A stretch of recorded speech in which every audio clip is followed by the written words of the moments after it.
এই প্রশ্নটা কি আপনি তাদের মা বাবার সামনে করেছেন? দেখুন, অভয়ের মা বাবার সাথে আমাদের দীর্ঘ আলোচনা হয়েছে, আমাদের সাথে তাদের যোগাযোগ আছে।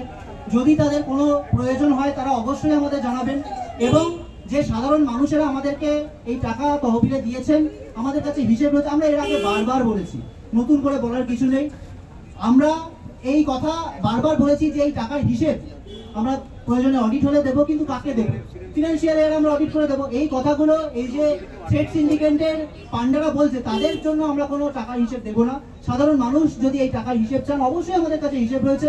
এবং যদি আমার বাবা মা যদি এই জায়গা থেকে কোনো সাহায্য চান, কোনো জায়গায় চান, অবশ্যই আমাদের সাথে তাদের সব কথা হয়েছে। তারা সবসময় বলে রেখেছেন যে যদি প্রয়োজন হয় অবশ্যই আমরা জানাবো। ফলত এই কথাগুলো আসলে আন্দোলনকে কালিমালিপ্ত করা এবং গুলিয়ে দেওয়ার চেষ্টা। এই প্রশ্নগুলো আপনি ঠিক যেভাবে আমাদের করছেন, বাকিদেরও এই প্রশ্নগুলো কিন্তু করুন। যারা আপনারা ছাত্র সংসদ নির্বাচনের কথা বলেছিলেন, যারা থ্রেড কালচার চালাচ্ছে, ছাত্র সংসদ নির্বাচন না হলে যারা রয়েছে বিভিন্ন ক্যাম্পাসে, তাদেরকে সরানো যাবে না। এখনো পর্যন্ত সরকার 2017 সালের পর ছাত্র সংসদ কোনো ক্যাম্পাসে হয়।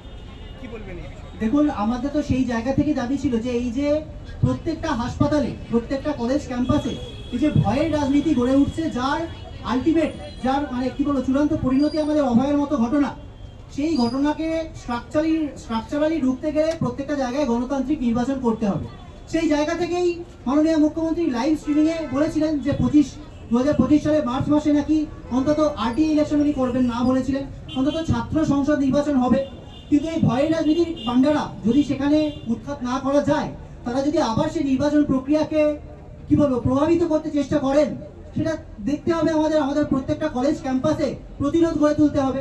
এবং যদি 2025 সালেও এই নির্বাচন না হয়, যদি কথার খেলাপ হয়, তাহলে এটাই বুঝতে হবে যে আসলে সরকার এটাই চায়। যে অলরেডি বোঝা যাচ্ছে যে সরকার কি চাইছেন, স্বাস্থ্যমন্ত্রী কি চাইছেন। স্বাস্থ্যমন্ত্রী চাইছেন অন্তত, বাকি ক্ষেত্রে কথা আমরা জানি না, অন্তত স্বাস্থ্য ক্ষেত্রে মেডিকেল কলেজ হাসপাতালগুলোতে থ্রেড কালচার যাতে বজায় থাকে, এটাই তারা চাইছেন। এটাই পরোক্ষে তারা মদত দিচ্ছেন। প্রত্যেকটা জায়গায় এই যে হাইকোর্টে বিভিন্ন সাসপেনশনের অভাবে, যে সাসপেনশনের অর্ডার, তার বিরুদ্ধে যে পিটিশন ফাইল হচ্ছে, তাদের যে মামলাগুলো চলছে, সেখানে কলেজের প্রিন্সিপালকে রিপ্রেজেন্ট করার জন্য উকিল দেওয়া হচ্ছে না। সরকারি যে উকিলদের পাঠানো হচ্ছে, সেই উকিলরা বয়ান পাল্টে দিচ্ছেন। প্রিন্সিপালদের ওপর চাপ দেওয়া হচ্ছে যে আপনি বলুন যে সাসপেনশন করে আমি ভুল করে ফেলেছি, বলুন যে আমাকে ঘেরাও করা হয়েছে, সেই জন্য আমি সাসপেন্ড করেছি। এই চাপ প্রত্যক্ষভাবে ওপর থেকে আসছে, আমরা জানি কোথা থেকে আসছে। ফলত নবান্নে মিটিংয়ে যখন স্বাস্থ্যমন্ত্রী বলেছিলেন, মুখ্যমন্ত্রী বলেছিলেন যে অভিযোগ করলেই তাকে অভিযুক্ত বলা যায় না, আজকে সেটা তারই প্রতিফলন। তারাই পক্ষ নিচ্ছেন। এই থ্রেড কালচারের বিরূপক্ষ এদেরই পক্ষ নিচ্ছেন। আরজি করের যে থ্রেড কালচারের যে মামলা, সেই মামলা দিনের পর দিন পিছিয়ে যাচ্ছে।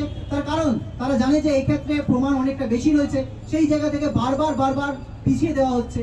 ফলত সরকার, স্বাস্থ্যমন্ত্রী তিনি কার পক্ষ নেবেন, থ্রেড কালচারের পক্ষই যে নেবেন, সেটা আস্তে আস্তে সুস্পষ্ট হয়ে উঠছে।